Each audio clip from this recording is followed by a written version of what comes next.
Want to get a peek at all the little choices and strategic discussions that go into creating and launching a successful podcast? You're in the right place, because Podetize co-founders Tracy Hazard and Tom Hazard have launched and hosted 6 shows of their own and advised 600 other podcasters on setting up their show for success.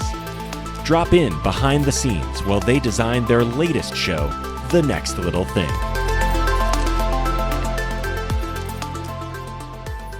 Hey, Tom. So today's big decision is, where are we going to locate the Next Little Thing podcast? Where are we going to put it? What website? Are we going to start a brand new one? Are we going to use the Binge Factor? Are we going to use Podetize? Where are we going to put it? It's a really important question, and it needs to be a very carefully considered decision. But the first thing I want to say to all the listeners who are listening to these episodes and, getting ready to start a podcast, if you were not realizing you need a website, or you were thinking, I don't really need a website for my podcast. It's a podcast. It's going to be on all the apps. That's where I want it. Okay. I need you to change that thinking right now, because you 100% need a website, at minimum a landing page that is the home for your podcast. We'll probably get into why that is in future episodes, but you absolutely need a website. So take that for granted. And if you disagree with me, write into us, but I'll have that debate any day of the week. You need a website. Where are we going to put it? This was a struggle for us, Tracy. This is a big business decision sometimes, right? So this is the thing that we have to be careful of, is that we have been in business for a while. This isn't, we're starting a podcast and the podcast is our first foray into it. It's a side gig or something like that, right? A side hustle. And so if that's the case, just start a new one. It doesn't matter. Just start a new one. The only requirement, Tom and I say, is if you're going to spend the time and energy to start a new website and everything, please start a WordPress website. It just doesn't make sense to do anything else, because it won't get the value it won't build enough value for you later. And there's a lot of reasons for that, but basically Google loves WordPress. Yeah. And if you're curious about that, there's a podcast episode in Feed Your Brand called Best and Worst Podcast Websites, I believe. So go check that out on podetize.com if you're interested in that. So where are we going to put it? Yeah. So because we have a business and our business already has other podcasts and has other things, we have to consider what makes the most sense. So the first thing that I always look at is where's the audience already going that would make sense for the show? So Podetize is really geared, because that's our core business website, right? Podetize is really geared towards podcasters.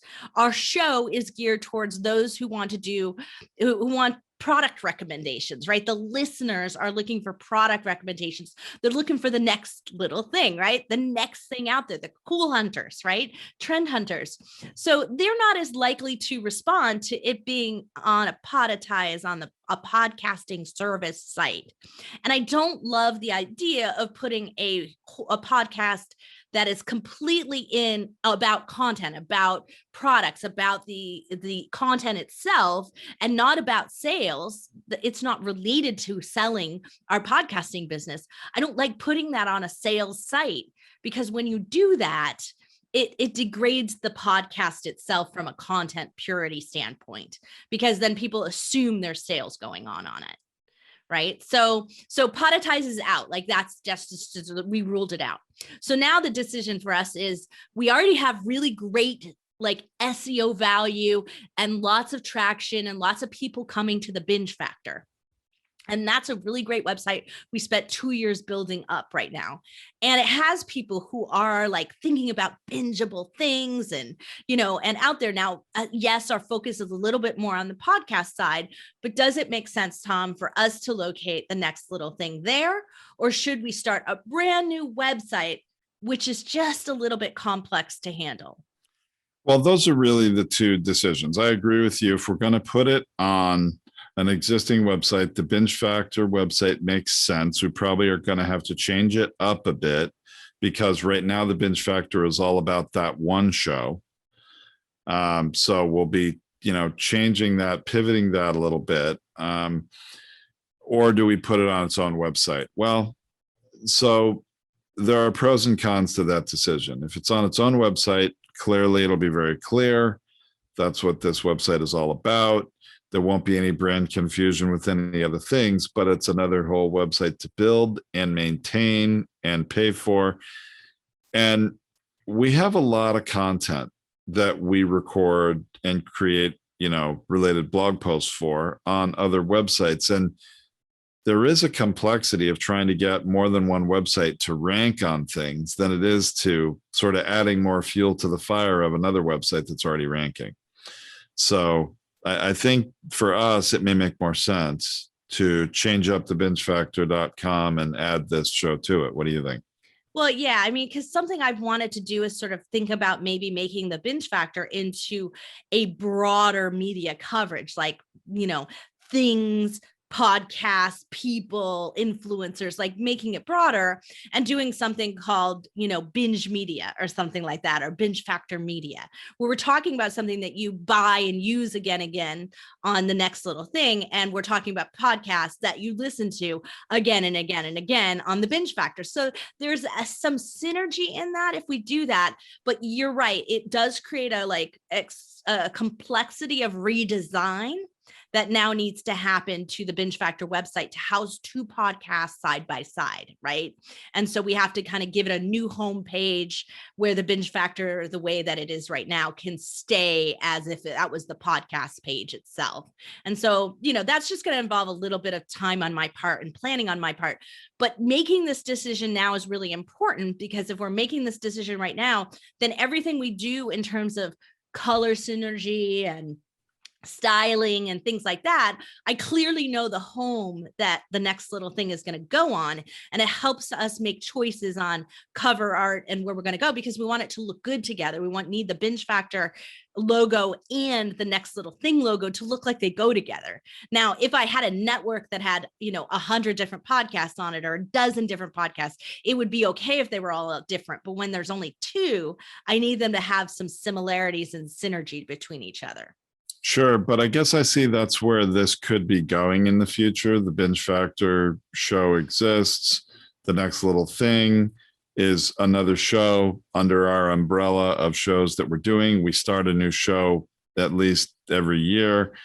And maybe we invite some other shows maybe to come into the fold and turn this into a network of shows potentially. I mean, those are sort of some things you could do, especially if you're talking about, pivoting the website to be the Binge Factor media.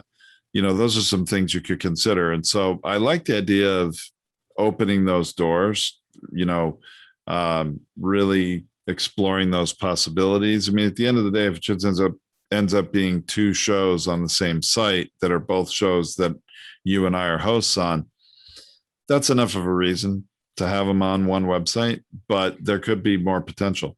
Well, just logistically, because I'm the one who has to manage the website changes and everything that goes on there. And I look at all of that, not having to log into multiple different places, manage it all separately. Things break, plugins, security issues, like it's complex to continue to do that in multiple different places. And as it stands right now, I actually manage 5. And so it's already a lot. So by now not adding a 6, this is a smart move for us from just my time and energy standpoint as well. All right, well, so I think clearly for us that's the answer, right? We're gonna make the bingefactor.com the home for the next little thing. That doesn't mean the next little thing pod.com that we talked about in our naming episode can't also send people directly into the landing page for the next little thing on that website. It absolutely can. It can be forwarded in, but just the physical website where it and all the other resources and information about all the products we talk about are going to be there. Right. So if you want to see what we've done with this, you'll be able to go to bingefactormedia.com, because that's the URL we ended up buying to make that happen. So bingefactormedia.com gets you to the homepage where you can see the Binge Factor and the next little thing side by side. And if you're listening to the next little thing, you would go next little thing pod, go straight into that. And if you were listening to the Binge Factor, you go bingefactor.com and you're going to the individual pages within that. So you can kind of check out how that works yourself. I like that. That makes a lot of sense. It's actually, something others could model if they have more than one show. Absolutely. So we'll be back next time with another decision that we have to make in the process of launching our podcast, right here on Behind the Next Little Thing. Want to get even more insider tips, tools, and tactics to create and grow your podcast? Make sure to check out Tracy and Tom Hazard's other shows about podcasting. Subscribe to Feed Your Brand podcast and the Binge Factor podcast on your favorite listening app, or go to podetize.com and let the pros help guide you to an even more successful show.